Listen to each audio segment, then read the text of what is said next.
And so now our subject, Dajjal and symbolism. And we must begin by introducing Dajjal.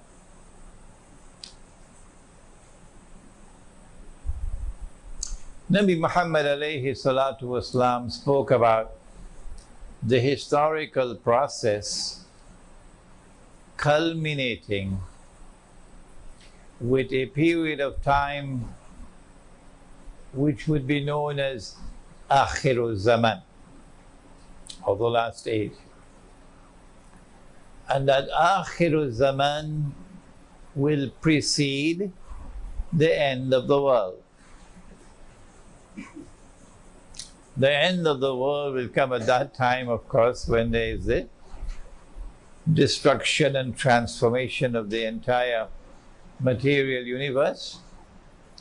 The mountains are going to be like pieces of cotton wool, and the earth is going to pitch out of its bosom all the graves, all the bodies. There will be the resurrection and the judgment. That's the end of the world. But prior to that, there is Akhir-ul-Zaman. And in Akhir-ul-Zaman, or the last stage, there are great tests and great trials. And these great tests and great trials are going to culminate with the return of the true Messiah, the son of Mary, Nabi Isa alayhi salam. I gave a lecture on this subject at Masjid al-Mujahideen just a few days ago. An Islamic view of the return of Nabi Isa alayhi salam. That return of Nabi Isa alayhi salam would witness the triumph of truth over all rivals. The truth which came with Ibrahim alayhi salam, which came with Abraham, which came with Musa alayhi salam, which came with Moses, which came with Isa alayhi salam, which came with Jesus, which came with Muhammad alayhi salatu wasalam. The same truth, no difference, one truth. That truth will triumph over all rivals. And that's how history will end. But before the true Messiah comes back, coming down from the Samawat, with his hands resting on the wings of two angels, and that is not symbolism, no.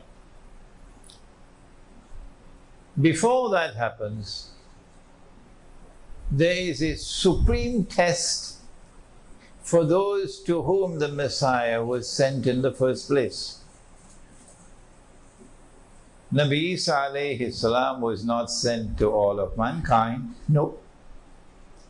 Nabi Muhammad alayhi salatu wasalam, Ya ayyuhan nas, inni rasulullahi ilaykum jami'a. O mankind, I am the messenger of Allah to all of you. To the American people, and to the Russians, and to the Chinese, and to the Malay, to the Arabs, all of mankind. But not Jesus, not Nabi Isa alayhi salam. He was sent to the Israelite people, Banu Israel, who are the seed of Ibrahim alayhi salam, through his son Ishaq alayhi salam, through his son Yaqub alayhi salam, whose name was changed to Israel. And so they're known as Banu Israel. When Allah sent the Messiah to them. He sent the Messiah in a manner which tested them. He was born of a virgin mother. And they failed the test when they declared of her that she had committed that monstrous sin of zina. And that this baby was a bastard child. وَنَعُوذُ بِاللَّهِ مِنْ هَذَا. You know that very well. And then when the baby grew up to be a young boy, and he then performed miracles which they, the rabbis, could not. Although they claim to be the elite of mankind, they have a special status with Allah. And yet this little boy would take mud and shape it in the form of birds, and then blow into them, and then by Allah's leave they become living birds and fly away. This put them to great embarrassment because they said he's a bastard. His life is now in danger. So he had to be taken out of the Holy Land. And he spent all his life until he became an adult. And then as an adult, he came back to the Holy Land and proclaimed himself, I am the Messiah. Every Israelite knows the subject of the Messiah. The Messiah is not only a prophet of Banu Israel, but he's more than that. He's a special prophet. He's a prophet who will bring back for the Israelites the golden age. When they rule the world, Holy Israel, in the time of the Prophet Dawood alayhi salam and Sulaiman alayhi salam, Israel became the ruling state in the world. And subsequently, because they violated the covenant with Allah, Allah destroyed Holy Israel, caused the masjid or temple to be destroyed, and had them expelled from the Holy Land. But then came the promise that Allah will send a prophet who, when he comes, will bring back that golden age, and he will rule the world from the throne of Nabi Dawood alayhi salam, therefore the holy state of Israel, therefore Jerusalem. So when Nabi Isa alayhi salam returned as an adult, he said, I am the Messiah. And their response was, this is blasphemy. Blasphemy.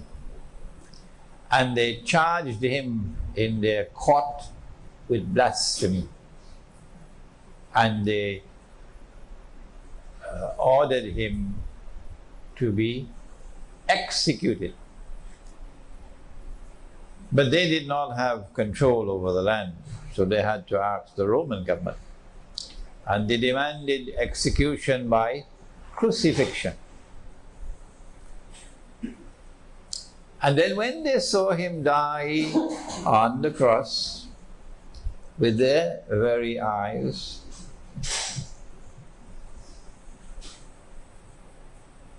they concluded,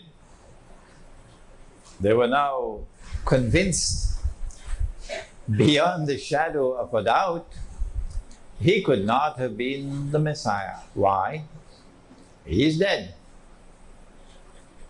He never ruled the world. The golden age never came back. The Holy Land is still under Roman rule. He could not have been the Messiah. And so they're now celebrating. And the language used in the Quran shows that they were also filled with sarcasm. Sarcasm. وَقَوْلِهِمْ إِنَّا قَتَلْنَا الْمَسِيحَ عِيسَى بْنَ مَرْيَمَ رَسُولَ اللَّهِ. we've killed him, the Messiah, the son of Mary, the messenger of Allah. This is sarcasm because they didn't believe that. So after they saw him die on the cross, they're now waiting for the Messiah to come, because they know that Allah is not like, you know who, Washington. When Allah gives His word, He keeps His word. So they're waiting for the Messiah to come. They're still waiting. I lived in New York for 10 years. And I was meeting the Jews and the rabbis when I was in New York. So I know they're still waiting. What they did not know, and what no one knew until the Quran came down, was that no, they did not kill him. They did not succeed in killing him. They did not crucify him, meaning they did not succeed in crucifying him. Rather, وَلَكِنْ شُبِّهَ لَهُمْ, Allah made it appear that that was what happened. And some of you with a taste for it may want to delve into the Quran to find out what really happened. But what is important for us tonight is that Allah made it appear like that. And Allah then raised him into the samawat. Don't say heaven, samawat. The same samawat into which Nabi Muhammad alayhi salatu wasalam was taken in the Isra and Mi'raj. So he never experienced something called wafatul maut. What is wafatul maut? It is when Allah takes the soul and does not return it. That is wafatul maut. Can Allah take the soul and send it back? Yeah. How do you think you're here tonight? Yes, of course. In Surah Al-Zumar, Allah says that He takes the souls while you are sleeping. You do sleep sometimes, don't you? Allah takes the souls while you are sleeping. And then for those for whom maut is written, He keeps the soul. وَيُرْسِلُ الْأُخْرَى إِلَى أَجَلٍ مُسَمَّى. But for those for whom maut is not written, He sends the souls back for a prescribed period of time. So that is precisely what happened in the case of Nabi Isa alayhi salam.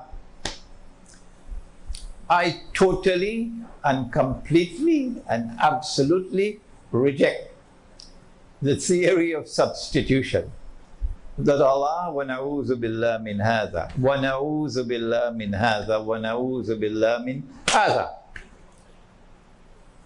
caused someone else to assume the appearance of Nabi Isa alayhi salam. And that innocent man was executed, crucified. No. But they didn't know that He's still alive. They didn't know that Allah has raised Him.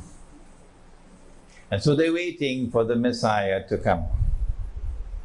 Nabi Muhammad alayhi salatu wasalam informed us some 600 years later that Allah had created a being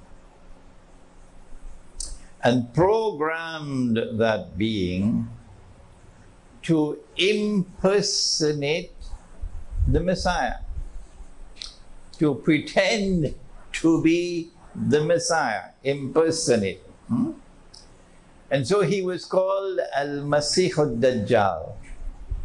Dajjal, the false Messiah.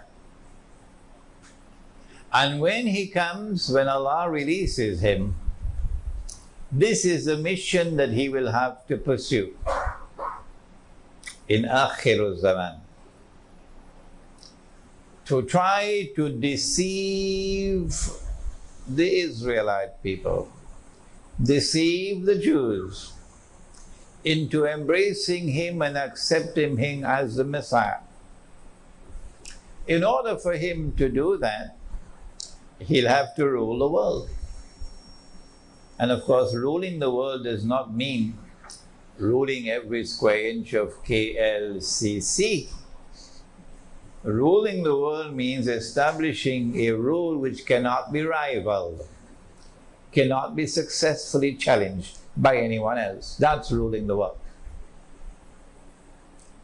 In order for him to rule the world from Holy Israel, from Jerusalem, he'll have to do a number of things.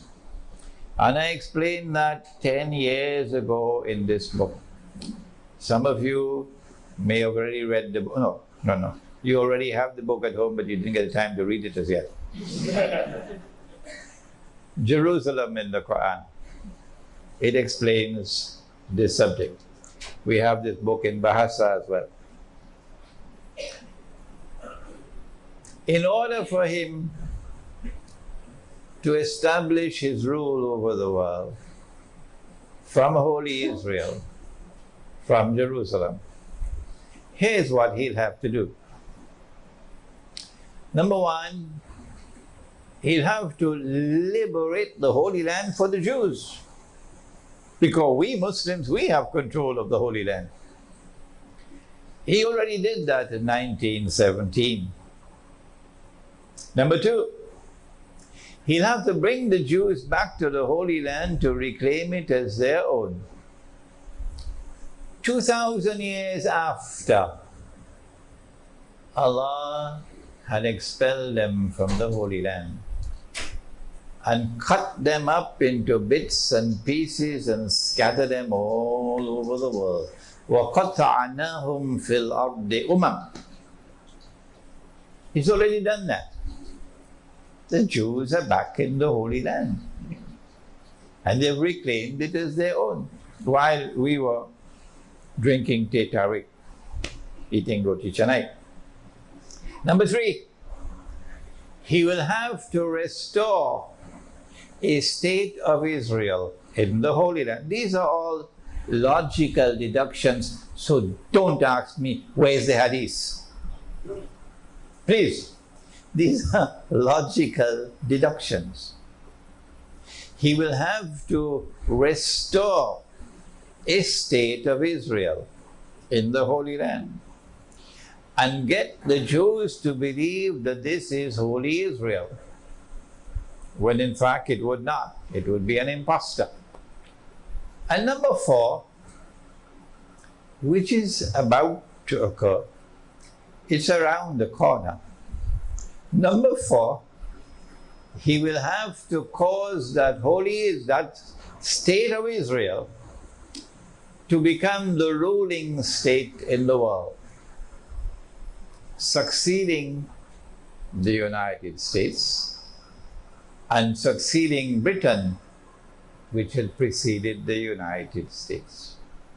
That is about to occur.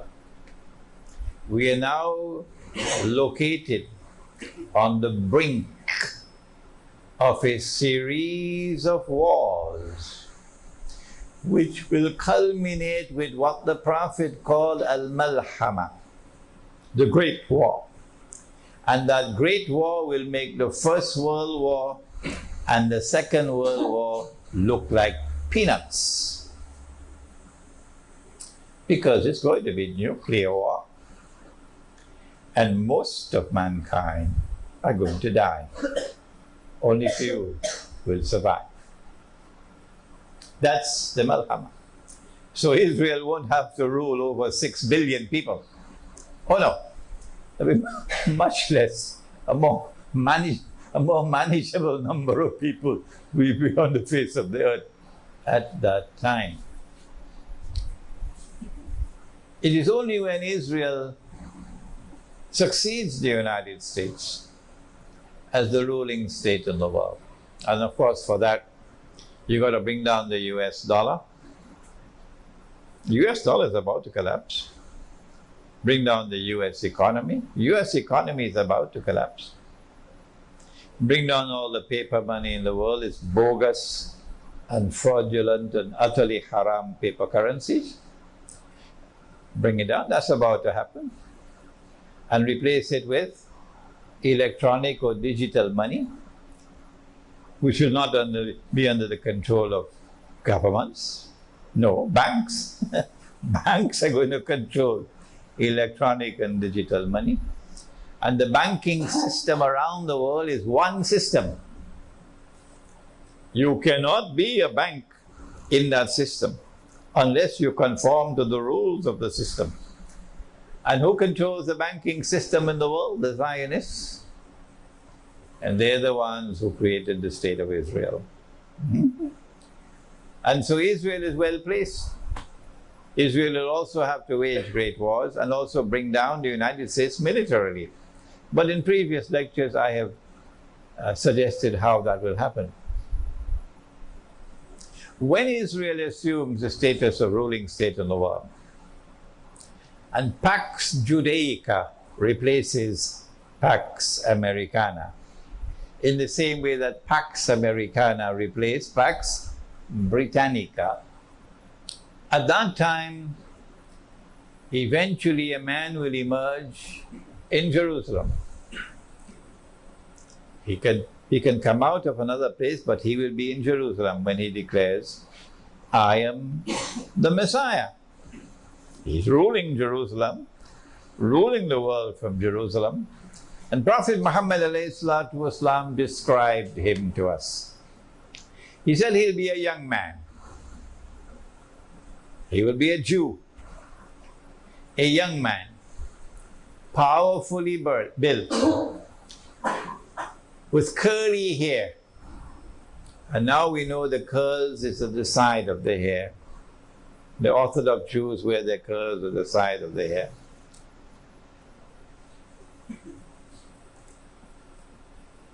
This man will declare, I am the Messiah. And when the Jews accept him as the Messiah, he will rub his hands and say, mission accomplished. Mission accomplished. By my calculation, and of course I can be wrong, by my calculation, we are probably about 25, 30 years away from that now. And I have spent a long, long time in the study of this subject. Ilmu Akhir-ul-Zaman, or Islamic Eschatology. I have written more books on this subject perhaps than anyone in English in the modern age. So, we are probably about 25, 30 years away from that moment when Dajjal will declare, I am the Messiah. They will accept him as the Messiah, but we will know, no, he is not the Messiah. He is the man that Prophet Muhammad ﷺ told us about. He is Dajjal, the false Messiah.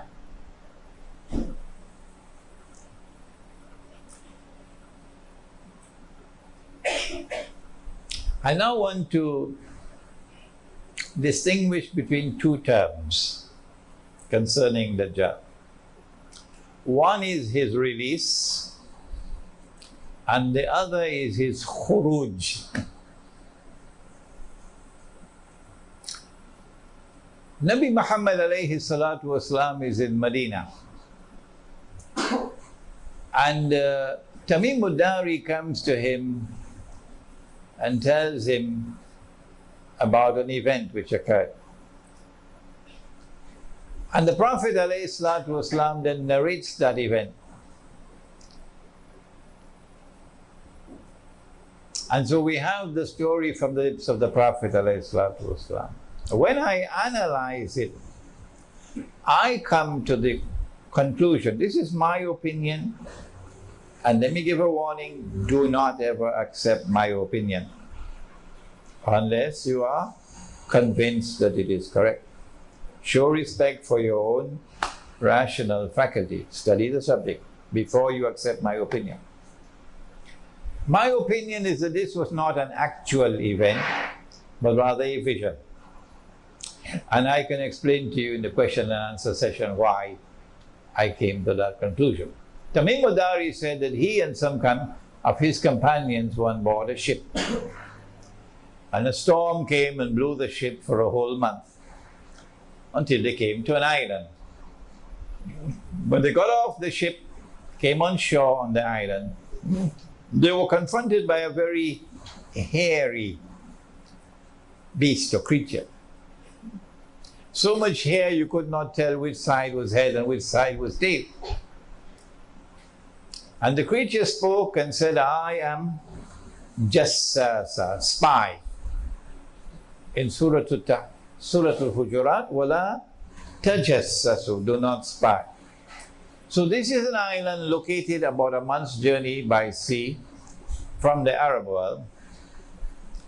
This is an island which has expertise in spying and espionage. I don't think Singapore qualifies as yet.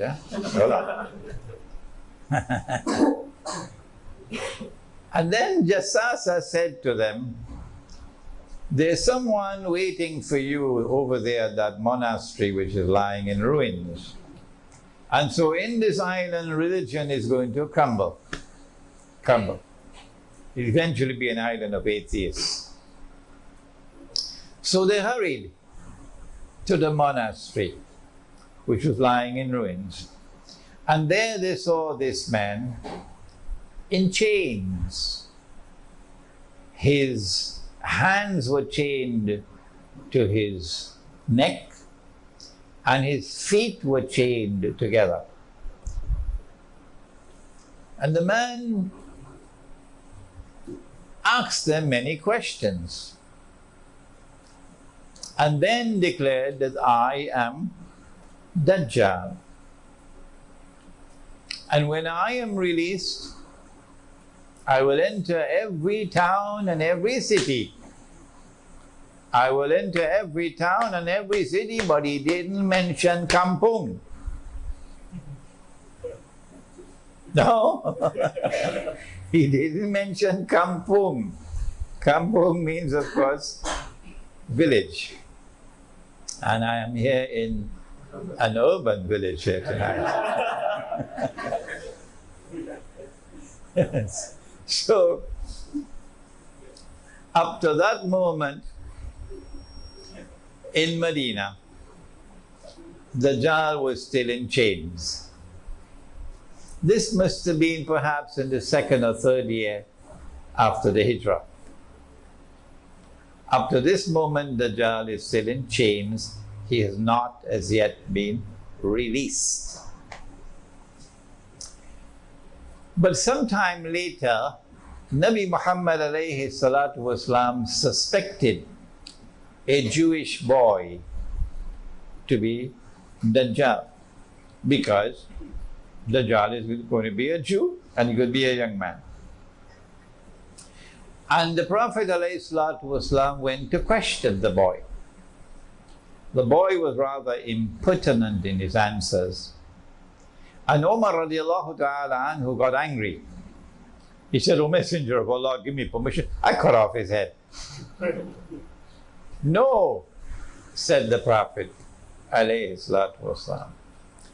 "If he is Dajjal, you cannot kill him," implying, listen carefully, implying that the possibility exists that he can be Dajjal. Let me repeat that. If he is Dajjal, you cannot kill him, implying that the possibility exists that he can be Dajjal. But that possibility can only exist if Dajjal has been released. In consequence of which we know that we are given indirectly the information of the release of Dajjal in this event. And if he is not Dajjal, it would be sinful to kill him. And so we conclude that Dajjal was released in the lifetime of the Prophet sallallahu alaihi wasallam.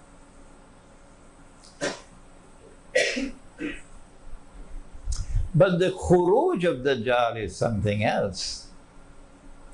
For that I must now turn to another hadith. And now we have symbolism. The Prophet said, sallallahu ta'ala alayhi wasallam, when Dajjal is released, he will live on earth for 40 days. One day like a year, one day like a month, one day like a week, and all his days, meaning all the rest of his days, like your days. This hadith was so pivotally important that I got a Malay artist to design the cover of this book. And you see three blue circles. The circle at the top represents a day like a year. The middle circle, a day like a month. And the circle at the bottom, a day like a week. A day like a year is different from a day which is like our day. I mean, you need only 5 ringgits worth of intelligence to understand that. A day like a year is different from a day which is like our day. It is only when Dajjal is in a day which is like our day, in our world of space and time, only then can we see him. But when he is in another world of space and time, can we see him? No. Are there angels in this village, urban village? Oh yes, can you see them? No, you can't. Are there jinn in the urban village? Yes, there are. Can you see them? No, you cannot. So they are here with us. But because they are not in our world of space and time, we can't see them. How many worlds of space and time are there? Oh, everybody knows there are 7 samawat. Everybody knows that. You were taught that when you were children. Sab'a samawat, 7 worlds of space and time. And so Dajjal is in other worlds of space and time, but here, in the first stage and the second stage and the third stage of his mission. It is only when he completes the third stage, a day like a week, only then would he enter into our world of space and time. It is when he enters into our world of space and time that he will be in the form of a human being. And when he is ready to emerge, to perform the last stage of his mission, that will be his khuruj. Nabi Muhammad alayhi salatu wasalam said in a hadith recorded in the Sunan of Abi Dawood, he said, Umranu Baytul Maqdis, at that time when Jerusalem will be flourishing, center stage as it is today, Kharabu Yathrib, at that time Medina would be in a state of desolation, playing absolutely no role whatsoever in Islamic affairs or world affairs. That's Medina today. Thanks to the Ottoman Islamic Empire, and then thanks to the Saudi Wahhabi government, which then took over. Kharabu Yathrib, Khurujul Malhama. At that time, when Medina will be in a state of desolation, which is where we are today, at that time the Malhama will take place. The Great War, which will make the First and Second World War look like peanuts. That's coming. That's coming. But I feel that it's going to be a series of wars, which will culminate with the nuclear warfare. Khurujul Malhama, Fathul Constantinia. He said that the occurrence of the Malhama, at that time, when the Malhama occurs, at that time Constantinople would be conquered. They didn't want us to know this, so they changed the name from Constantinople to Istanbul. So we'll forget this hadith. The conquest of Constantinople is still to take place. And this lecture is going to be delivered at the International Islamic University in Gombak on July 4th, inshallah. Do please come to attend it. And then he went on to say, Fathul Constantiniya, Khurujud Dajjal. Only after Constantinople has been conquered, only then will Dajjal come out in person to complete his mission. Khuruj. So the release took place a long time ago, but the Khuruj is still to take place. It's coming, and it will not take place until Constantinople has been conquered. We now turn to, having introduced Dajjal, we now turn to symbolism and Dajjal. The key, absolute key to the understanding of Dajjal's strategies through which he will seek to accomplish his mission of ruling the world by the hook or by the crook. I don't know whether you have a Malay expression like that. It's located here in this hadith. The Prophet said, sallallahu ta'ala alayhi wa sallam, every prophet has warned his people about Dajjal. And the Prophet Nuh alayhi salam has warned his people about Dajjal. This hadith is in Sahih Bukhari.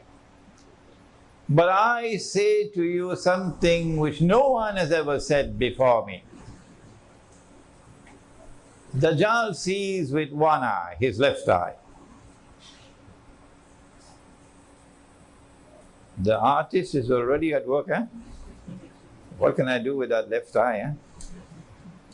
Dajjal sees with his left eye. He is blind in the right eye. It looks like a bulging grape. But your Lord is not one-eyed. Between his eyes, on his forehead, is written the word kafir.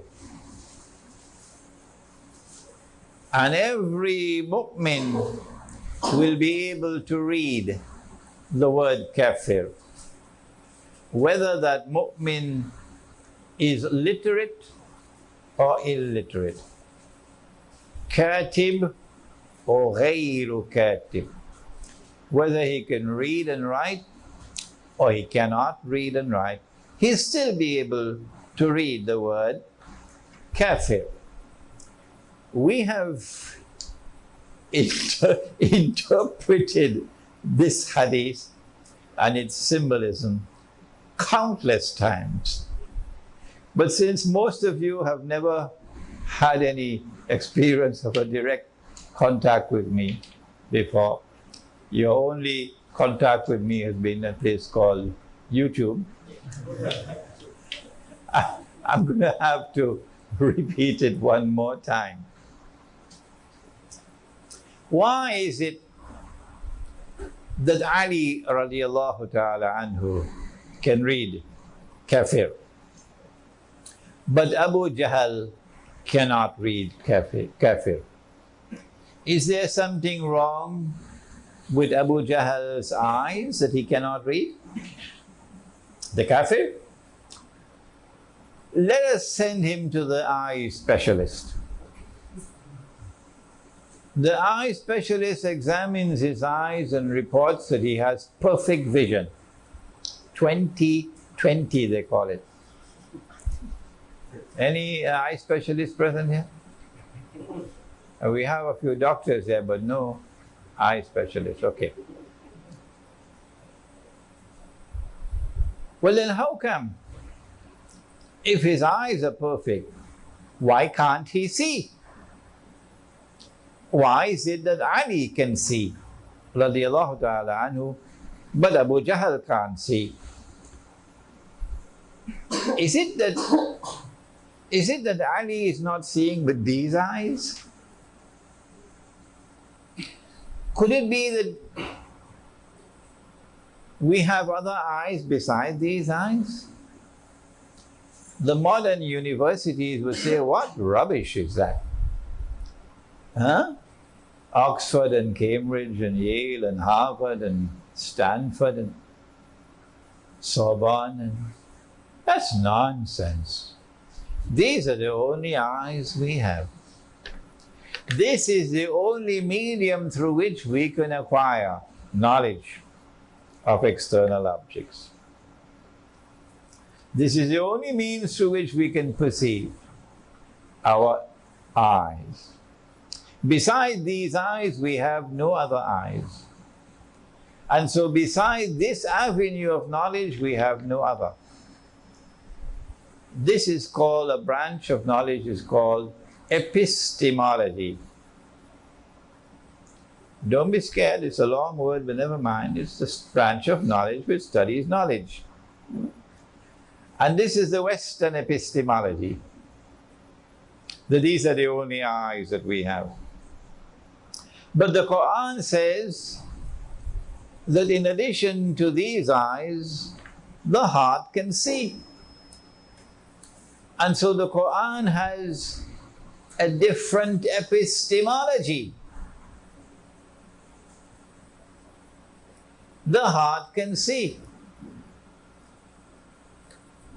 But the heart can only see when Allah puts nur in the heart. And as we mentioned earlier, nur is not sold in the stock market. يَهْدِ اللَّهُ لِنُورِهِ مَن يَشَاءُ. Allah guides to His nur whomsoever Allah chooses. And so when Allah puts nur into the heart can see.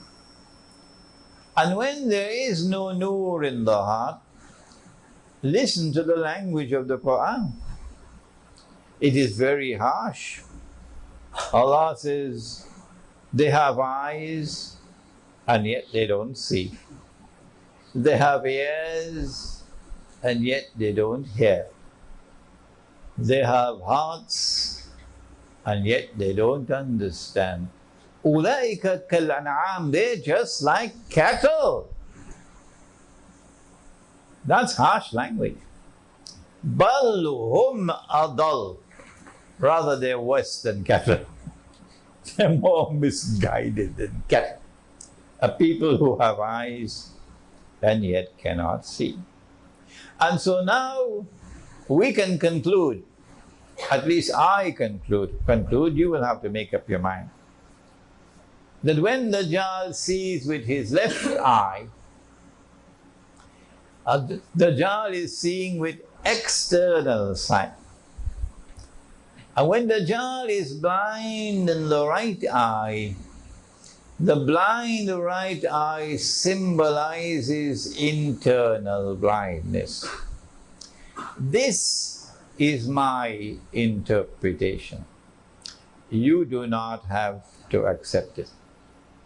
You must first be convinced that it is correct before you accept it. Let me warn you one more time.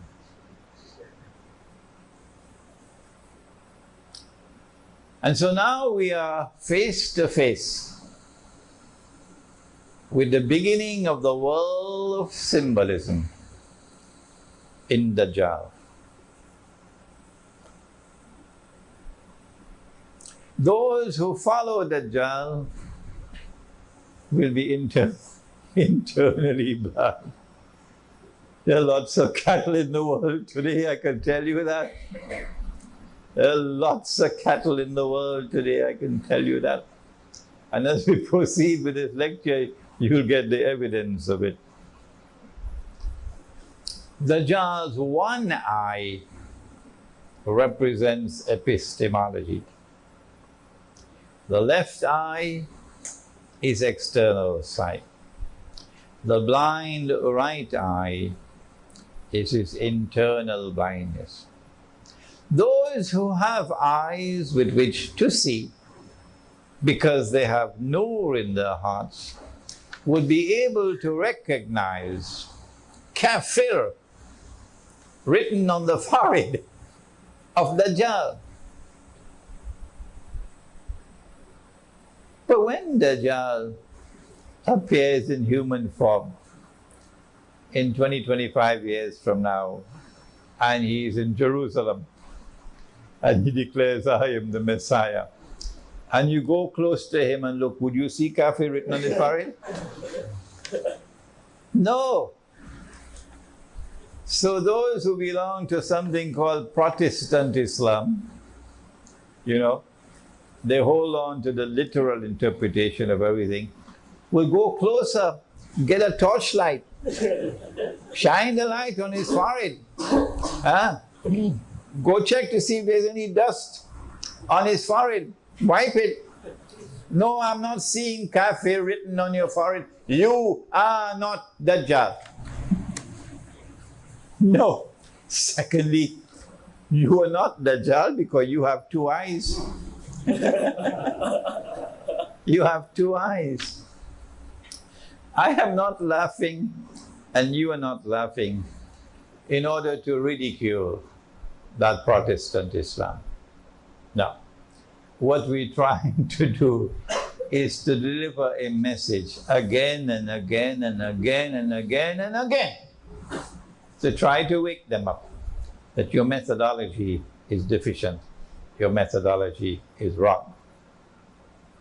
No, this kafir on the forehead, as any artist, and we've got so many of them here tonight, as any artist would know, is symbolic. It represents the capacity of the mu'min to look at that which Dajjal creates. For example, he creates a civilization.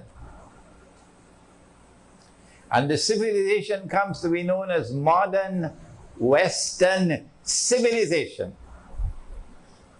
And the mu'min will be able to look at modern Western civilization and recognize it to be based on kufr, as though kafir is written on its forehead, as though kafir is written on its forehead.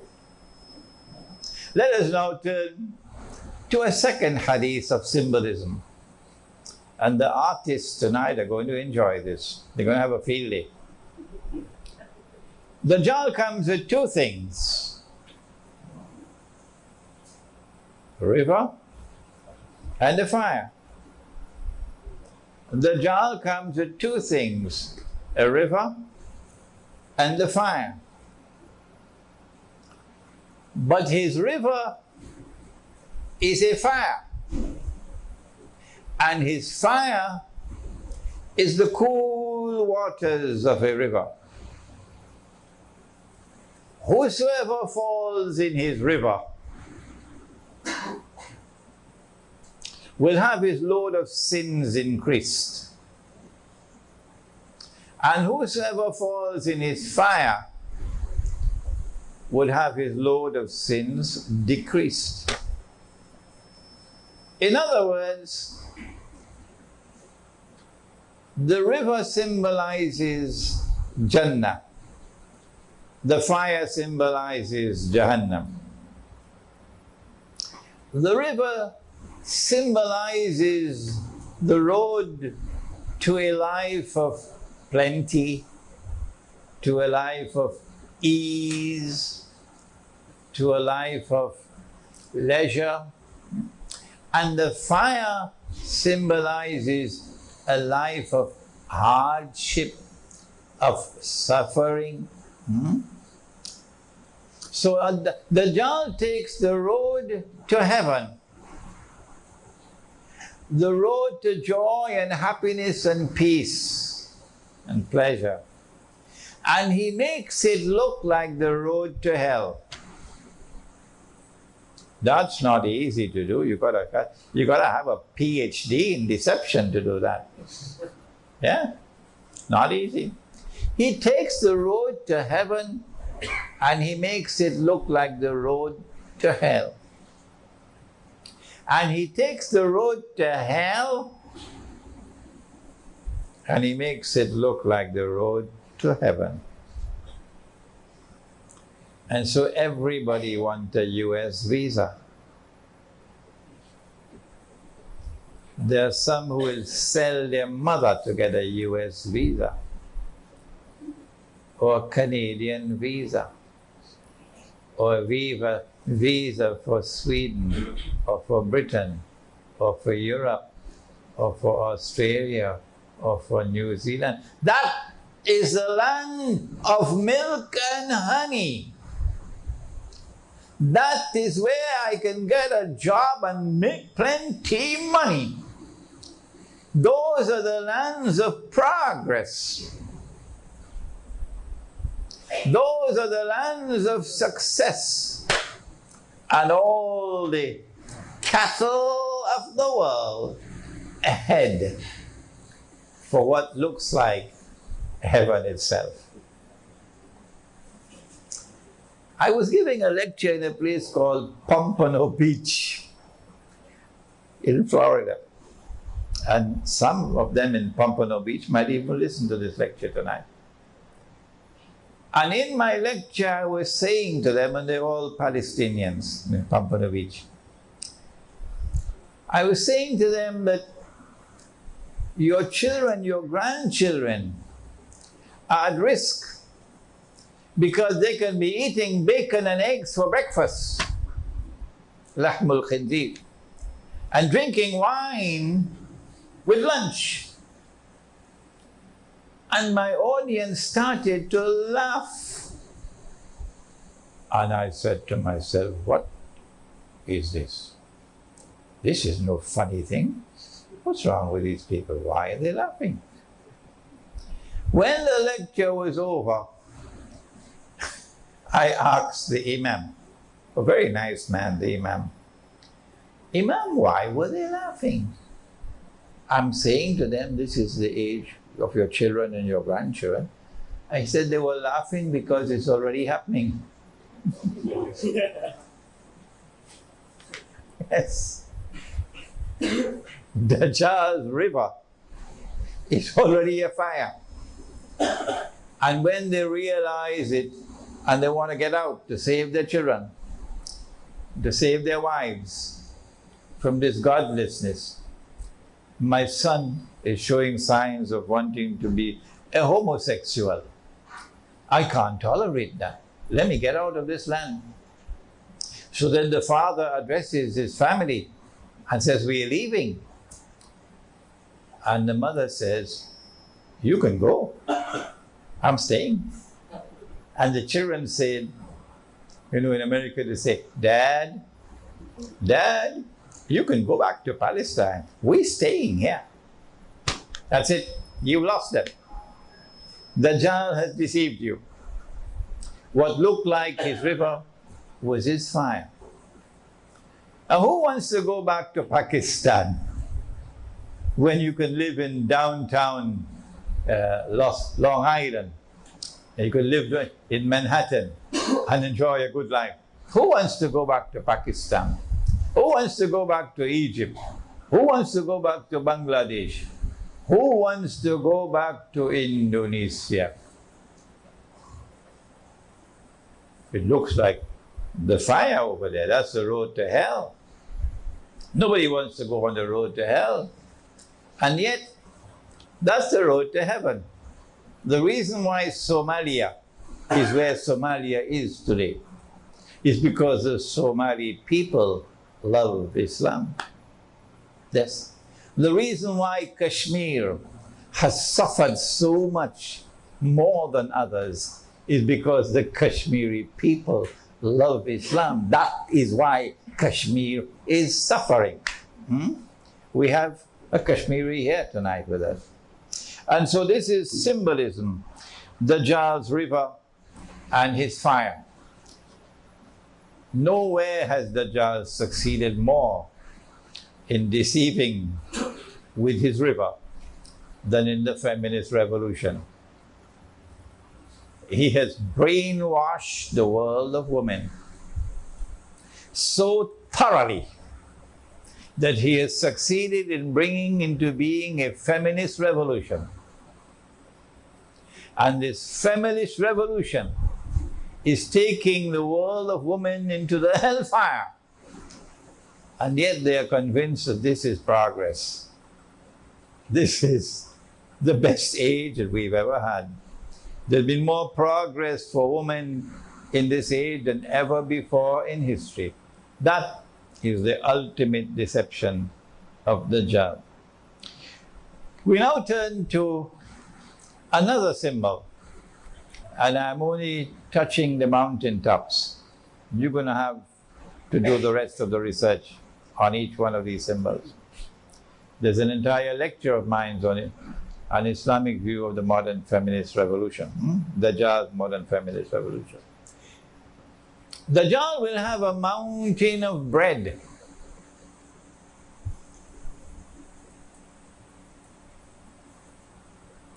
The artist is at work already out there. What can I do with this mountain of bread? Will it be the sliced bread? Or will it be the roti naan? Dajjal will have a mountain of bread. And there are those who will follow him, knowing that he is Dajjal, but they follow him for his bread. A mountain of bread symbolizes wealth, doesn't it?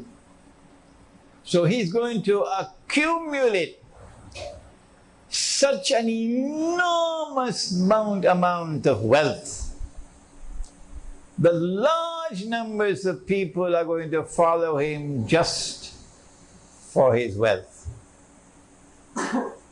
And in the process of following him for his wealth, they worship him instead of Allah, and they go into the hellfire. I wonder how is he going to accumulate all that wealth?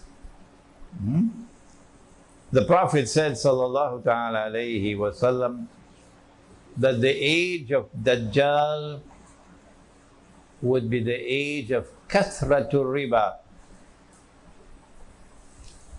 meaning that in the age of Dajjal there will be the prevalence of riba. What is riba? And how does riba deliver bread? Roti naan. How? I'll tell you how. One form of riba is borrowing and lending money on interest. Okay? The reason why Allah has prohibited borrowing and lending money on interest is given in the Quran.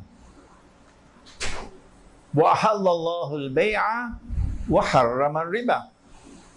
Allah has made business halal and He's made riba haram. And so a riba transaction is not a business transaction. Why not? Why not? A business transaction is one in which you can make a profit, or, come on, tell me, you can suffer a loss. Why is the banker leaving the gathering? Call him back, please. Call the banker back. A business transaction is one in which you can make a profit or you can suffer a loss. The bankers just left our gathering. Why? Because they know what they're doing. When you lend money on interest, you are immunized from loss. There is no way you can have loss. If there is a chance of loss, then there is a sister of riba called insurance to cover that loss. So Allah says this is haram. This is haram. Because this does not qualify as a business transaction.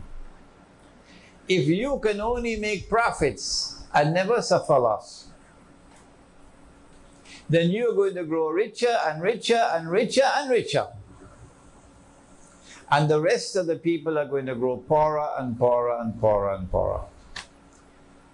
As a consequence, the Prophet said, alayhi salatu wasalam, whether the rate of interest, the riba, is big or small, it will still lead to poverty and destitution. And so because of the banking system around the world and money being lent at interest, you know something called credit card? Have you ever seen one? Credit card? Yeah. And it's a piece of plastic, and when you go with your wife to the shopping mall, guess what happens? Yes. And you see this and she sees that. I'm not singling out the wife, eh? I have my wife in the back there. So he wants to buy and she wants to buy. And the card just comes out and comes out and comes out. And then you're stuck with high rates of interest. And they're squeezing you for everything that you have. So Dajjal is able to do this not only with individuals, but with whole countries. A whole country will be bled to death. There's a book that I like to recommend to you to read by John Perkins, entitled Confessions of an Economic Hitman. Let me see your hands, all those who read that book. Good, mashallah. Few of you have, but most of you have not. So take a note of it, and you see Dajjal at work in lending money and interest to enslave entire countries. And that's how he gets his mountain of bread. And it's constantly increasing. Greece has, is it 500 billion in debts? 500 billion in debts? And then Dajjal has another means, also riba, through which to get more bread. What he does is that he replaces real money, dinar and dirham. Here we are, dinar and dirham, which is in the Quran, which is in the Sunnah, which is money which has its value inside the money. He takes that out of the market. He uses the International Monetary Fund to make it haram to use gold as money. And if you make haram what Allah made halal, that is called shirk, or the Malay word is shirik. If you make haram what Allah has made halal, that is shirk. That's what the IMF have done. Even Dr. Mahathir was not aware of it. And after Dajjal took the dinar and dirham out of the market, he then replaced it with bogus and fraudulent and utterly haram paper currencies. I have a book at the back entitled The Gold Dinar and Silver Dirham, Islam and the Future of Money. It is less than 60 pages long, so it should not be difficult to read it.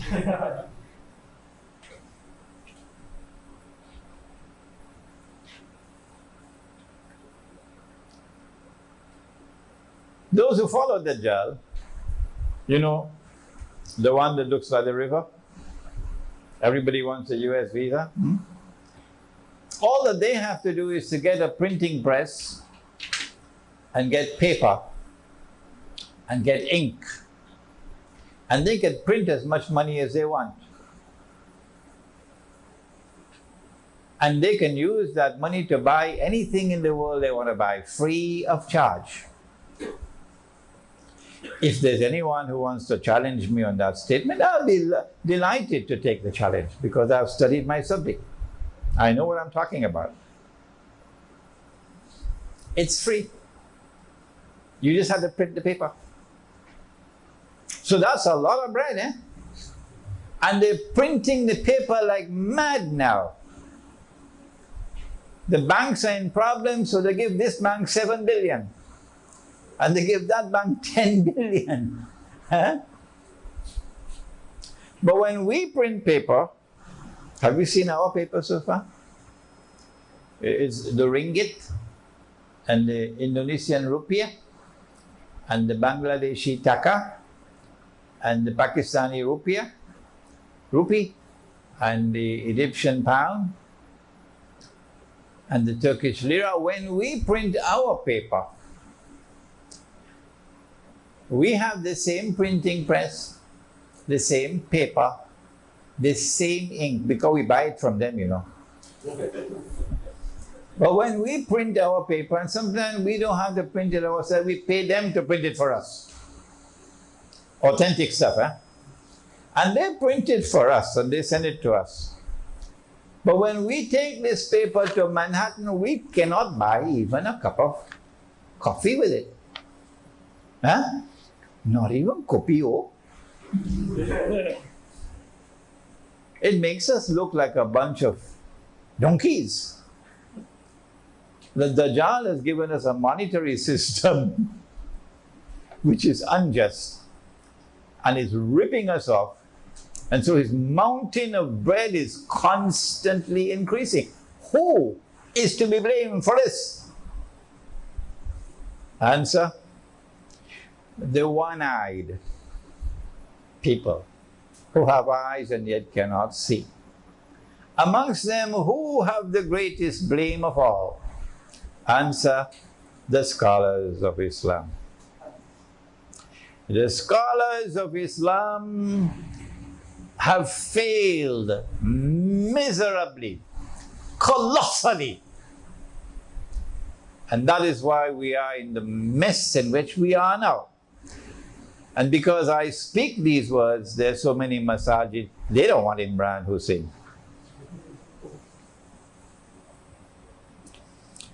The Prophet ﷺ, that's the mountain of bread.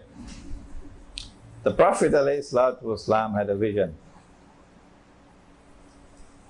And in this vision, he saw Nabi Isa alayhi salam, the true Messiah, making tawaf around the Kaaba. And he was between two men.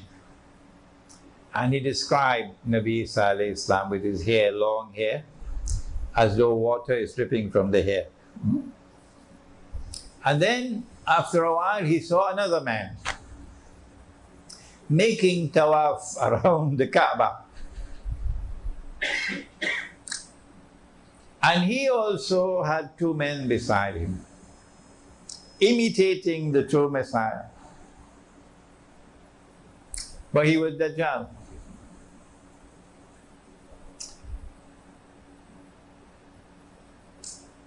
You've got to put on your thinking cap now. What does a vision of Dajjal making tawaf around the Kaaba, what does it symbolize? Answer: 1400 years ago, we knew that Makkah and Medina, the Haramain and the Hajj, will one day be under Dajjal's control. And that's where they are today. The Saudi Wahhabi rule over the Haramain and the Hajj today is on behalf of Dajjal. Saudi Arabia is now one of Israel's most strategic allies. And so we have important symbolism with which to help us explain our contemporary predicament. The Prophet said, sallallahu ta'ala alayhi wa sallam, that the earth would deliver its treasures to Dajjal. The earth would deliver its treasures to Dajjal. About 130 years ago, perhaps, a child was playing in southern Africa and stumbled across a stone. The child picked it up. It looked pretty. Took it to the home and gave it to his father. The father looked at the stone and said, "This looks interesting." So he took it to the commissioner, South African commissioner of that area. The South African commissioner took the stone, sent it to Johannesburg. And in Johannesburg, they declared that this is the biggest diamond that has ever been discovered. As soon as that news reached the world, the rush began. The rush began. And the people descended upon that southern part of southern Africa from all over. But the Zionists were up front with their money. And then began the search for diamonds. But the diamonds are not located on the surface of the earth. That stone was meant to tell you the diamonds are there. But to go down to the bottom of the earth and locate what is known as a diamond vein, like the veins in your body, you need a certain technology. And only Dajjal had that, modern Western civilization. They're the only ones that had it. And so they used their technology using black African labor. And when they paid the black African laborers to dig, they didn't pay in gold and silver, they paid in paper. Until they located the diamond veins. The one with the biggest of all was in a place called, does anyone know? Kimberley is correct. The Kimberley diamonds. You will know when you get married and your wife wants a diamond ring. The Kimberley diamonds. My wife and I went to Kimberley ourselves. And we went to that big hole. It is so big you could put about 5 jumbo jets inside of that hole. That's how big it is.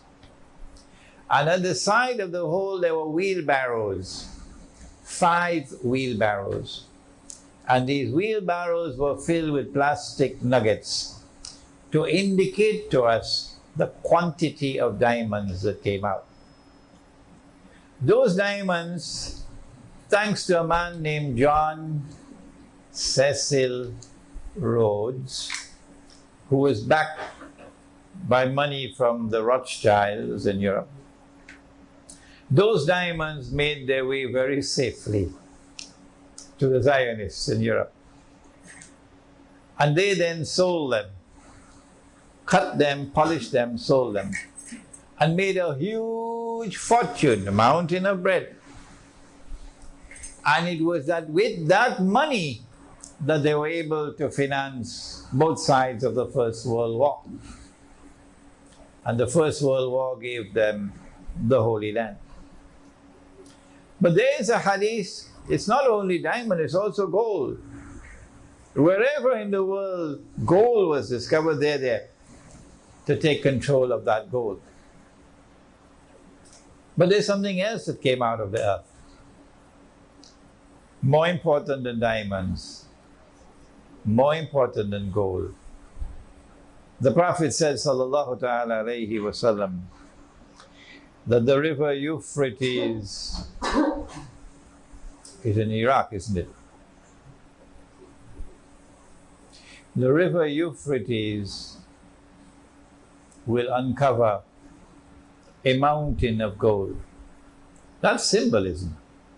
A mountain of gold.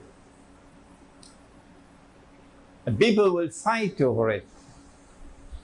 And 99 out of every 100 will be killed. And everyone will be saying, I will be one who will be saved. Indicating that this will not be conventional warfare. Because conventional warfare does not kill 99 out of every 100. This has to be warfare involving weapons of mass destruction. And this will be a war in which no one will be certain that they would win. No one. Because nobody knows who's going to be the one to survive. But he said that the believers must not touch that gold. The believers must not touch that gold. My understanding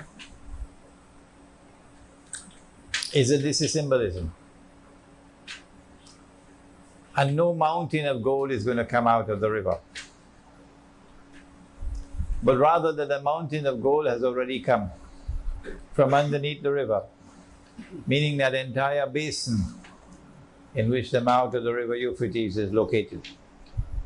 The Persian Gulf, the Arabs say the Arab Gulf. And it is oil.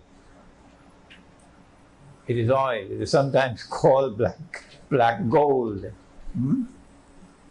And the reason why the Prophet ﷺ referred to that oil as gold, as a mountain of gold, because it's going to be a huge quantity of oil. But the reason why he referred to it as gold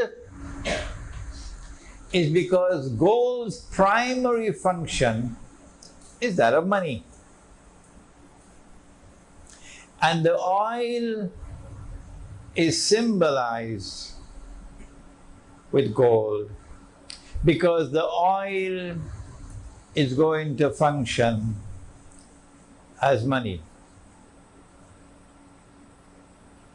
While we were eating roti canai and drinking tea tawik, Henry Kissinger was at work. They knew that the war of 1973 was coming. They knew. And they were able to play both sides in that war because they had Sadat on their side. And they were able to bring a conclusion to that war that was advantageous to them, the Zionists. They knew perhaps that Faisal was going to impose an oil boycott. And they were happy. Probably they fed him with that idea. And when the oil boycott was enforced, it resulted in a 400% perhaps increase in the price of oil overnight. And within 1 week, the US dollar collapsed by 400%. From 40 US dollars for 1 ounce of gold to 160 US for 1 ounce of gold.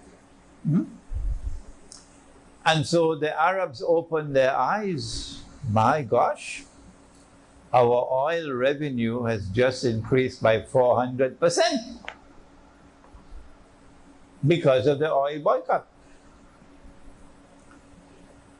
It was at that time that the United States sprang the trap. 2 years earlier, France, under the provisions of the International Monetary Fund, which made it obligatory for the United States to redeem dollars for gold at $35 an ounce, international law, France attempted to get some 3 billion US dollars redeemed into gold. And Nixon then tore up the agreement and said, no, we're not going to do it. We gave our word, we don't have to keep our word. We gave our word, but we don't have to keep our word. We gave our word, but we don't have to keep our word. And so the United States dollar is no longer pegged to gold at $35 an ounce. If it remains like this, any good knock and the whole thing will collapse. They need something to replace. What could it be? It was at this time when the oil boycott had caused the price of oil to triple and quadruple that Henry Kissinger made his trip to Riyadh and convinced Faisal, rahimahullah, convinced Faisal that you can make much, much more money with oil. You'll be selling your oil for $100 a barrel, not just $8 a barrel. And Kissinger was right. Yes, you're going to have so much money that a man would want to give zakat and he would not be able to find anybody to accept his zakat. Do you remember that hadith?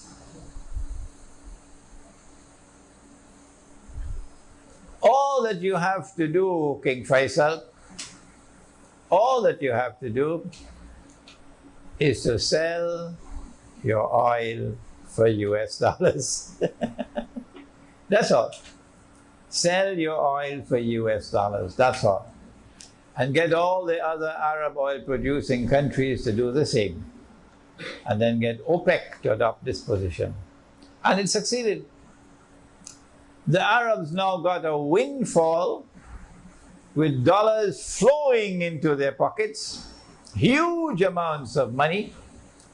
And when Israel wages her wars that are coming up, the amount of money flowing to the Arab oil producers is going to climb even more, and more, and more. Kissinger was correct. But in the process, the US dollar is now guaranteed. It cannot fail because it is backed by oil. Since oil is the largest commodity traded in the world market, every single oil importing country in the world has to make sure that you have a large amount of reserves in US dollars to be able to buy the oil. And then from oil, from the US dollar, as the only currency with which you could buy oil, the US dollar then became the trading currency. You want to send money from Malaysia to Pakistan, you cannot send it in ringgits. No, tak boleh. Oh, why can't I send money from Pakistan, from Malaysia to Pakistan in ringgits? What's wrong? Is the banking system so stupid? Does the banking system not have intelligent people that they can handle a transaction from ringgits to rupiah? No, you can't do that, tak boleh. You have to send the money in US dollars or something called hard currency. That's what the banking system is there for. And so, to conclude, the hadith, the prophecy in the hadith was fulfilled in 1973 when the US dollar became known as the, help me somebody, petrodollar is correct. The petrodollar for oil is now functioning as gold. Here is a remarkable example of symbolism in the hadith connected with Dajjal, which has to be interpreted. There are more. Dajjal is going to come riding on a donkey.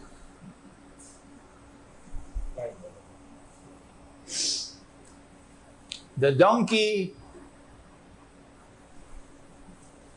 will travel as fast as the clouds. The donkey will have its two ears stretched out wide. A flying donkey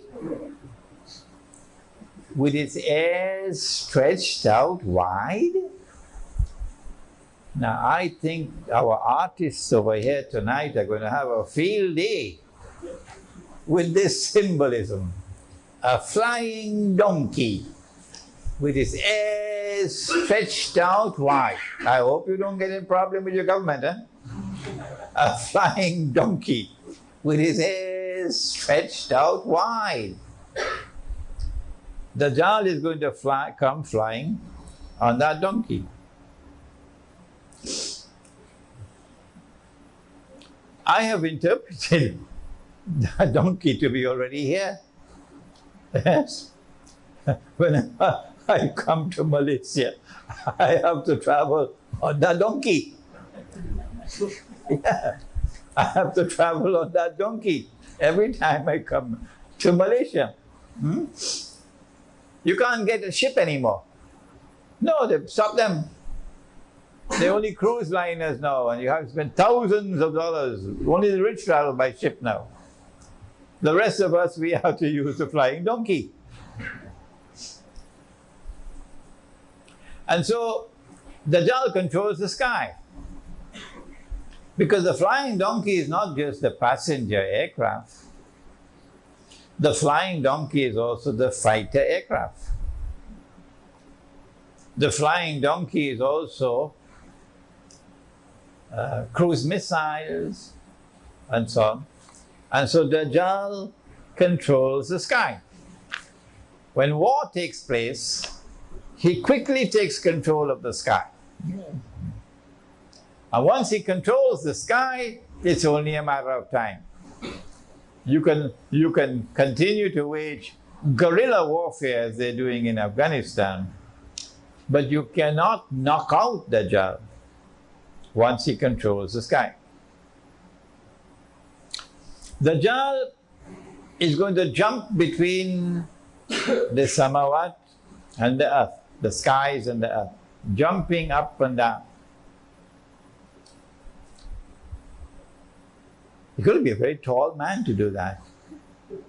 If you're going to jump and your head is going to be in the sky, and you jump back down and your feet on earth, I mean, you've got to be miles high as a human being to achieve that, huh? Well, then what does it mean? Dajjal is going to be jumping between the heavens and the earth. Answer, it is symbolism. Dajjal will have the technology with which to be able to go up and come down. And you have that now in the shuttle, which goes up to the spy stations up there, the military stations up there, up and down, up and down. Dajjal will step into an ocean and the water would reach up to his knee. You designed a picture already? Dajjal is going to step in the ocean. I think after tonight's lecture, you've got a lot of work to do here in Urban Village. Dajjal is going to step into the ocean and the water will reach him to his knee. Protestant Islam, of course, is going to wait for a man who is tall enough, so when he steps into the water, you will see the water reaching him up to his knee in the ocean. But you and I know that this is symbolism. It represents the technology with which Dajjal is able to go down to the bottom of the ocean and pick up, for example, pieces of an aircraft which crashed and reconstruct that aircraft, maybe 95%. They've done it already. Dajjal is going to cut a man in half and then bring him back to life. So tomorrow when Dajjal is in Jerusalem and he declares, I am the Messiah, Protestant Islam is going to tell him, come on, cut a man in half and bring him back to life. Let's see if you're Dajjal.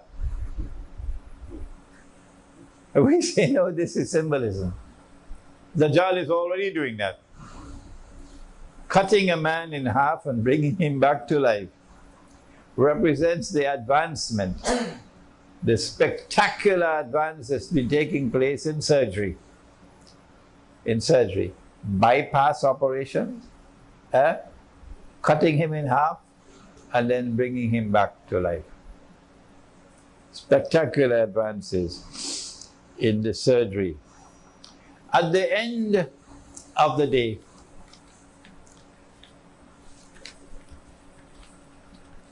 the Prophet said, alayhi salatu wasalam,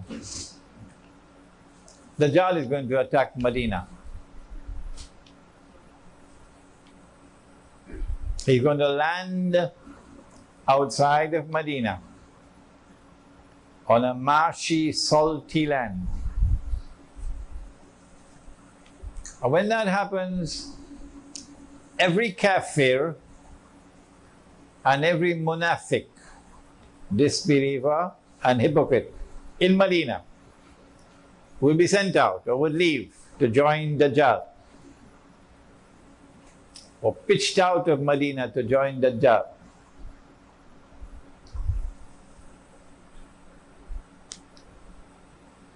But Dajjal will not be able to attack Medina because the angels are going to guard Medina. On that day when the Israeli army lands outside of Medina, Israeli Air Force and armed forces, and they're there camped outside of Medina, the attention of the whole world is going to focus on Medina on that day. Medina will be the center of the world on that day. And then the world will witness what Nabi Muhammad alayhi salatu wasalam said 1400 years ago. The angels are going to divert his attack from Medina to Damascus. And so the world will see the Israeli attack diverted to Damascus. And on that day, Medina will be once again in center stage in the world in Akhir-ul-Zaman. We have a little booklet at the back there, only 30 pages long or 35 pages long. Medina returns to center stage in Akhir-ul-Zaman. We have it in English, we have it in Bahasa. Please read it. When that attack is diverted to Damascus, Imam al-Mahdi would be there in Damascus already. He would be in the masjid. It will be the time of Salat.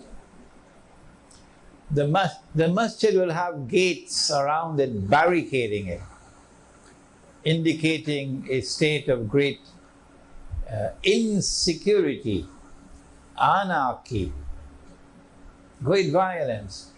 So the masjid is barricaded.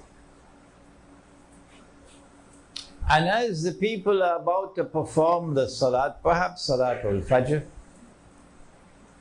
and the Imam is about to lead them in salat, Imam al-Mahdi, alayhi salam, at that moment, Dajjal will be outside, waiting.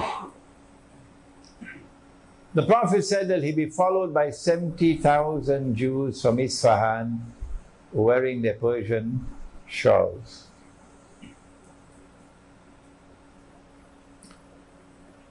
It is at that moment, and not before, that Nabi Isa alayhi salam would return. Not a moment before. The attack on Medina has to take place. Israeli forces have to be outside of Medina. The angels have to divert the attack to Damascus. We have all of this detailed information. What are we doing with it? These are events that are going to be occurring soon. Another maybe 15, 20, 25 years from now. At that time, Nabi Isa alayhi salam will be sent back, coming down from the sky with his hands resting on the wings of two angels. As he comes down in the masjid, the Imam will see him, and the Imam will recognize him, and the Imam will say, "This is Nabi Isa alayhi salam." He would then invite Nabi Isa alayhi salam to lead the salat. And Nabi Isa alayhi salam would say, "No, you've been appointed as Imam, you go ahead and perform the salat." And he, Nabi Isa alayhi salam, will join in the saf and perform salat the way we perform salat as taught by Nabi Muhammad alayhi salam. So the Sharia that came with Nabi Muhammad alayhi salam will be recognized by Nabi Isa alayhi salam and followed. After the salat is over, then Nabi Isa alayhi salam would order, "Open the gates," because the gates are locked. And as the gates are opened and he comes out, Dajjal sees him. And the Prophet said that when Dajjal sees Nabi Isa alayhi salam, Dajjal is going to melt like salt melts in water, indicating extreme fright. And then Dajjal is going to flee. So today they are stamping their bloody feet on the ground, oppressing us. But tomorrow they're going to be running. You just have to wait. Hold on. Don't give up. Tomorrow they're going to be running. And he's going to flee. And Nabi Isa alayhi salam is going to follow him, pursuing him from Damascus to a place called Lud in the Holy Land. And there Nabi Isa alayhi salam will overtake him and kill him, and then raise his hair to show the blood. This is not symbolic. This is real. This is real. And that's the end of Dajjal. My opinion is that Dajjal now passes into non-existence. Non-existence. That's it. He does not appear again in history in this world or in the next. He passes into non-existence. He's a special creation of Allah, an evil creation. Can Allah create evil? Qul a'udhu bi rabbil falaq min sharri ma khalaq. Yes, Allah can create evil. This is a creation of evil by Allah. No human being was created evil. وَلَقَدْ كَرَّمْنَا بَنِي آدَمَ. Every human being is honored by Allah by virtue of being a human being. Dajjal is not honored. So Dajjal is not a human being. Dajjal will appear in the form of a human being. But you don't have to accept my view. Remember that. You do not have to accept my view. Can an angel appear as a human being? Of course. Jibreel alayhi salam in the masjid as a human being. Jibreel alayhi salam with Maryam alayhi salam. Can a jinn appear as a human being? I know you're going to tell me lots of them in Washington. Yes, Iblis appeared as a human being when the Quraysh were meeting to decide what to do about Nabi Muhammad alayhi salatu wasalam. Iblis appeared as an old man with a walking stick. So if an angel can appear as a human being, and a jinn can appear as a human being, why is it so difficult to accept that Dajjal can also appear as a human being? And so there is no resurrection for Dajjal, and there is no judgment for Dajjal, and Dajjal is going to neither go to heaven nor heaven. Rather, he's going to pass into non-existence. But these are my views, and you must not accept my view unless and until you are convinced that it is correct.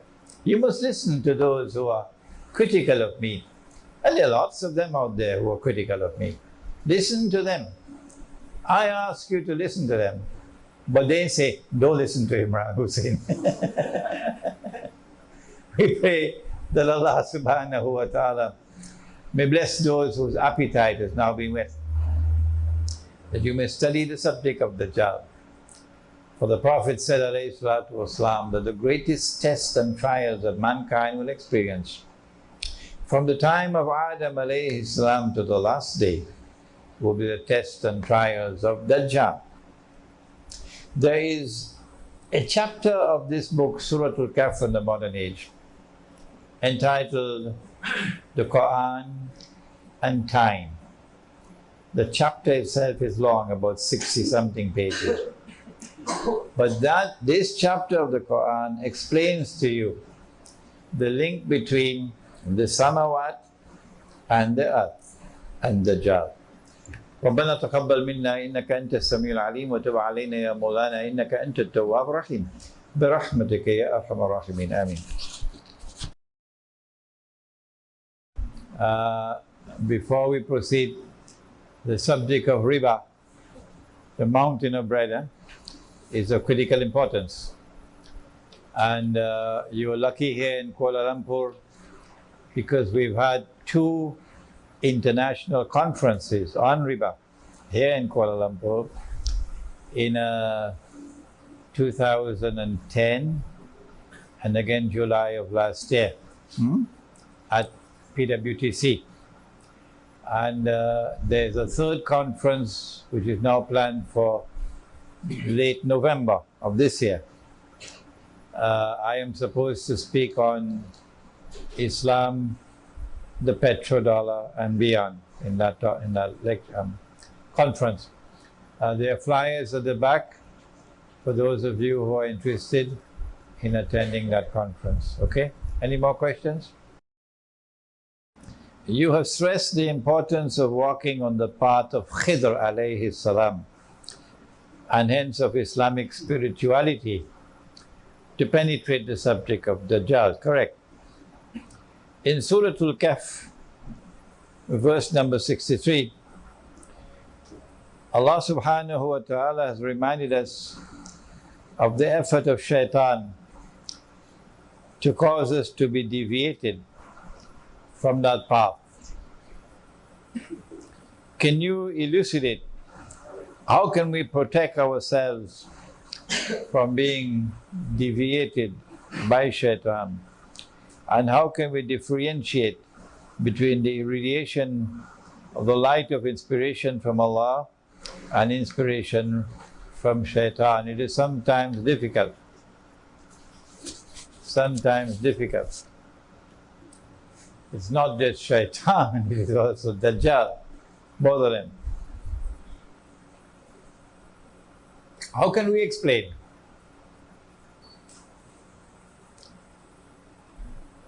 That the entire world of Islamic scholarship today is incapable of recognizing the paper money as bogus and fraudulent and haram. How is it possible? How is it possible that we who have been teaching this subject for the last 15 years have not succeeded? Those who are not ulama have readily understood. And there are legions of people now, particularly young people all around the world, who recognize and accept this monetary system to be bogus and haram. They have no difficulty in understanding. But the scholars of Islam, we have failed, and we have failed miserably, miserably, miserably. How is it possible? What's wrong? The Islamic, so-called Islamic banking system is bogus. It's fraudulent. The Islamic banks will not ever, ever, ever lift a little finger to bring back dinar and dirham as money. No.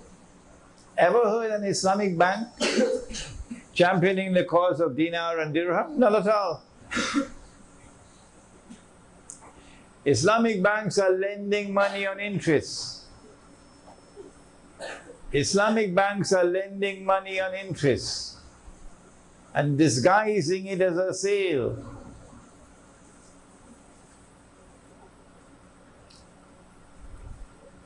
They call that Islamic banking. How come there are legions of Islamic scholars who support Islamic banking? How come? What is it? What's wrong? The Khilafah is a political philosophy and political system which came with Nabi Dawood alayhi salam, Nabi Sulaiman alayhi salam, who established the holy state of Israel. That Khilafah was restored by Nabi Muhammad alayhi salatu wasalam. That Khilafah state recognized Allah as Al-Malik. Translation for Al-Malik: sovereign. Allah possessed sovereignty. That Khilafah state recognized Allah as Al-Akbar, whose authority is supreme. That Khilafah state recognized Allah's law as the supreme law, Al-Hakam. No law is higher than Allah's law. When Allah made something halal, the state enforced it as halal. When Allah made something haram, the state enforced it as haram. That was the Khilafah state. And the territory was called Darul Islam. In Darul Islam, once the territory is Darul Islam, any Muslim has a right to enter. Any Muslim from any part of the world has the right to enter Darul Islam. You don't need a visa. Any Muslim can come and reside in Darul Islam. You have that right. You don't need a PR. Any Muslim can seek employment in Darul Islam. You don't need a work permit. And any Muslim can participate in the political process on the basis of political equality with all other Muslims. You don't need something called citizenship. That is what we had. And that is what is coming back with with Imam al-Mahdi. We just have a little time to wait. It's coming back. Our hearts are there with that. We have not forsaken it. We have never given it up. We have never betrayed it. No. We're longing for it to come back. And we'll struggle for it to come back, even though we know we have to wait for Imam al-Mahdi. But what about the rest? When Dajjal destroyed the Khilafah state, guess what he used to replace it? He used the modern secular state. And the whole world today is embraced by this system, which declares that sovereignty no longer belongs to Allah. The state is sovereign. Why can't they understand that that is shirk? What's wrong? What's wrong with Ikhwan al-Muslimun in Egypt? What's wrong with Party Islam in Kelantan? What's wrong with Jamaat Islami in Pakistan? What's wrong with Al-Nahda in Tunisia? What's wrong with the Justice and Development Party in Turkey?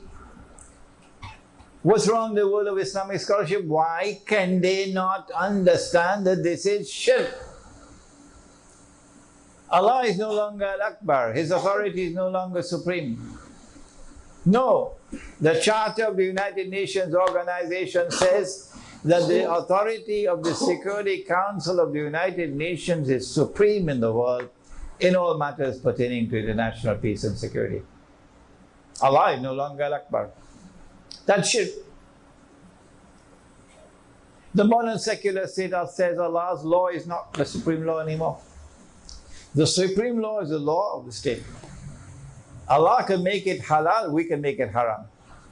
And we've done so. Allah can make it haram, we can make it halal, and we've done so. And that is shirk. And yet,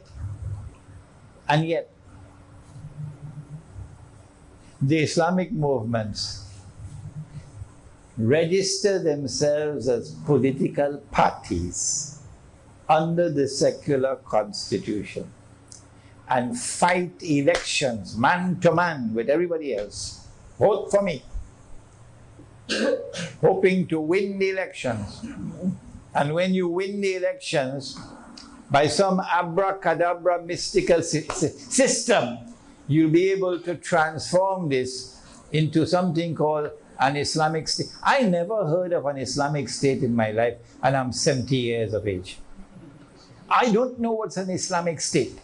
And I don't want to know what's an Islamic state. Take your Islamic state and throw it in the garbage bin. Because I know what is Khilafah. And I know what is Darul Islam. And that is what is coming back. So how do we explain?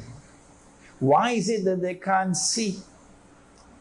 Egypt just voted. Egypt just voted. Why can they not see what is wrong with the scholars of Islam in this modern age? Their failure has been so colossal. There's only one answer I can offer. Number one, methodology. Methodology for study. Number two, a proper study of Dajjal and therefore modern Western civilization. And number three, to recognize that spiritual insight is still a medium through which knowledge can come to us.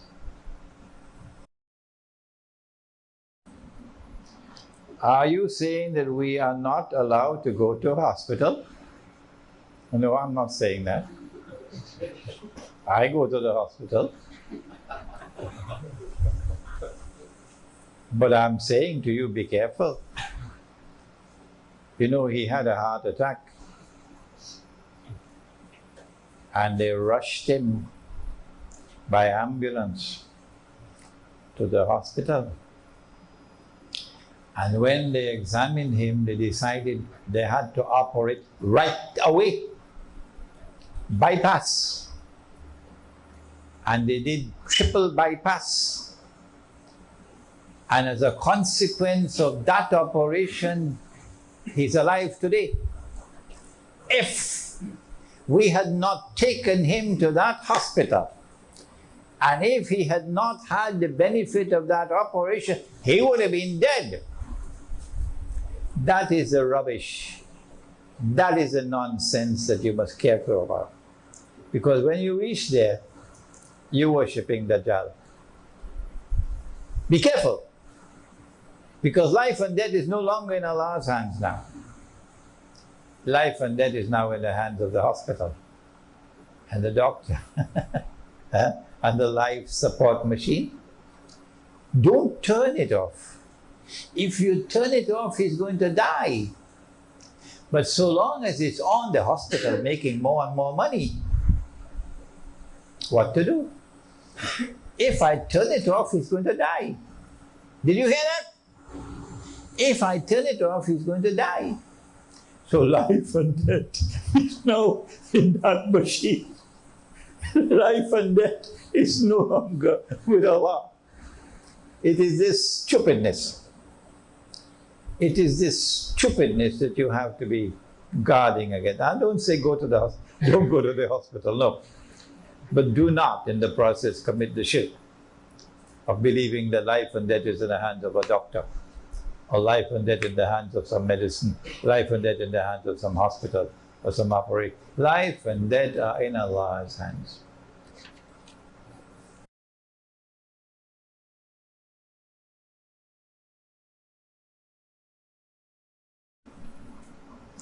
What is your advice to Muslim students from Malaysia who are studying abroad in the United States, Australia, etc.?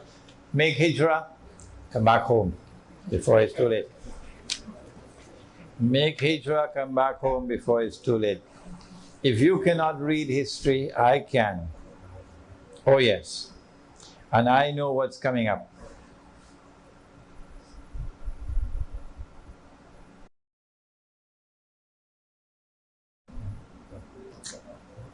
Well, I think I answered this. We are trapped in this system of Dajjal with political parties. Why can't we restore our Khilafah state, beginning with an Islamic state here in our own country?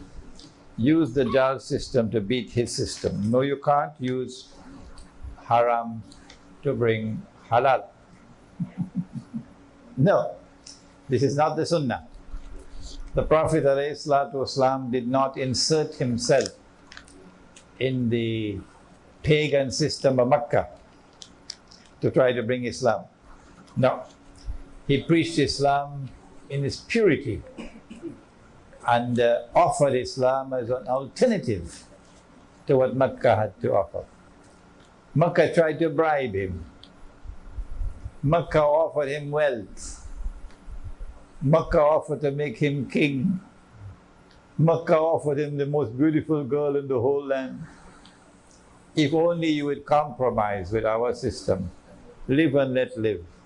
Use the system, and within this system pursue what you have to pursue. But his reply was no. Not even if you give me the sun in my right hand, the moon in my left. I'm not going to give up this struggle. I'm not going to compromise and join yours. No, mine is the alternative to yours. So our Khilafah state is the alternative to what now obtains. We are not going to join this system and vote in this system to bring back the Khilafah state. That's Disneyland thinking. That's Disneyland thinking. No. We're going to wait until, inshallah, we can restore the Khilafah state. And your modern secular state goes back in the garbage bin from where it came out in the first place.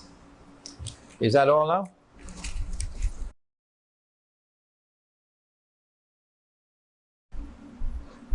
Whenever I do not have sufficient knowledge of a subject, I always decline to speak. And I send you to someone who has more knowledge of the subject than I have. I do not have enough knowledge of insurance to be able to give a scholarly response. But I do have enough knowledge to say I am not going to take any insurance. No, I avoid all insurance. I consider insurance to be the sister of riba. And it's only when the state forces me into insurance, like motor car insurance, that I cannot avoid, then I take the motor car insurance until such time when my Muslim village is built. You have your urban village, I have my Muslim village. And in my Muslim village, inshallah, you can't drive to the masjid. No, there are no roads to drive. There are only roads to walk. So it's a pedestrian village, a pedestrian village. And everybody will walk into the masjid and walking back to their kampung homes. And we try to put the cemetery in between. So as you're walking to go and walking to come back, you remember, one day we're going there, inshallah. Yes. So I try to avoid all insurance personally. But that's my personal choice. The other question? What's wrong with studying there and actually seek knowledge in whatever field that she's studying? Oh, she doesn't have to leave. No Muslim has to leave. They can remain there. Okay? But when the war starts, which is starting soon, the Muslim is going to be targeted. And if you think the life of a Muslim in the United States has been horrible these last 10 years, as they say in Harlem and Brooklyn and Bronx, you ain't seen nothing yet. They have concentration camps already prepared to put Muslims. Okay?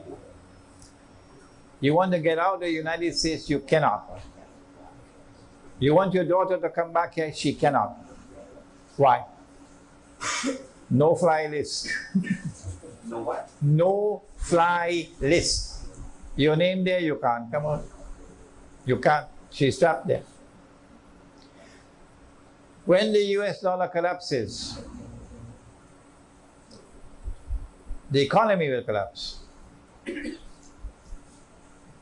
Economy collapses, there's going to be colossal loss of wealth. Of course, this is imaginary wealth, you know, paper money. But people believe they're wealthy, they have millions and millions and millions, suddenly it vanishes. There are going to be riots in the United States. Riots. And when the riots takes place, that's when the Zionists are going to have a field day. Paying people to go and attack Muslims, destroy Muslim businesses, destroy Muslim homes, kill Muslims, to drive terror into the hearts of the Muslims. They wouldn't know what to do. When anarchy spreads, where are you going to get food? When there's anarchy and there's no electricity, no water, where are you going to get water from? Okay? This is tomorrow. If you cannot see it, I can see it. So I have been advising Muslims to get out, make hijrah. It matters not to me whether you're there for studies or whether you're there to make what they call to make another buck, and the American dollar. It matters not what be the reason why you are there. My advice is to make hijrah before it is too late. But you don't have to accept my advice. No. Sure. Okay, sorry. Assalamualaikum, sir. Okay, my question is regarding the fall of Greece, the economical collapse, which you hear a lot of people are saying that it's the first step towards the global economic crisis. So if you don't mind sharing your views about that and how that might affect, or later on, you know, how it will that affect lead towards the coming of Dajjal and everything. Thank you. What we need is an honest banker.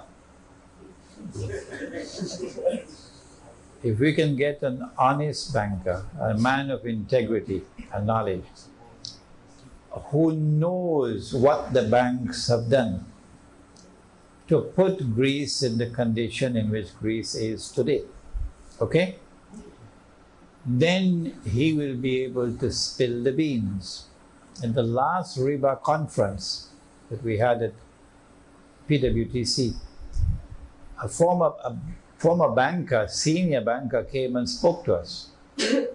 And that banker spilled the beans and explained to us all the fraudulent transactions which are taking place in Islamic banking today, that we did not know about, and we would not be able to understand ourselves unless he explained, and this is what he did, okay, in that conference. So I am not a professional economist.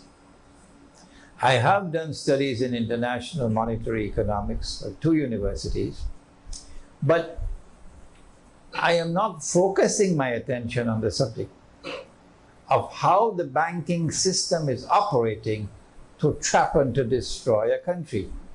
The reason why Greece is at the front row is because the banking system is under the control of Dajjal, the Zionists. And the Zionists have their control in Western Europe. The Judeo-Christian alliance is in Western Europe. Western Europe has Roman Catholic religion and Protestant religion. But Eastern Europe is different from Western Europe. Eastern Europe had its capital in Constantinople, and it was Eastern Orthodox Christianity and the Byzantine Empire. And the Byzantine Empire and Eastern Christianity never joined the Zionists. Yeah? They never joined the Zionists. Russia, for a time, was controlled when the Soviet Union was constructed by the Jews. But then Allah's kindness and the Soviet Union collapsed. And in the wake of its collapse, Russia is returning back to Christianity. So this Eastern Europe from Christianity, from Russia come all the way down to Greece. This is considered to be alien territory for the Zionists. And if they could destroy you and damage you and choke you, they'll do it. That's why Greece has been targeted. But to understand the predicament of Greece, we have to go into the banking system and understand the trick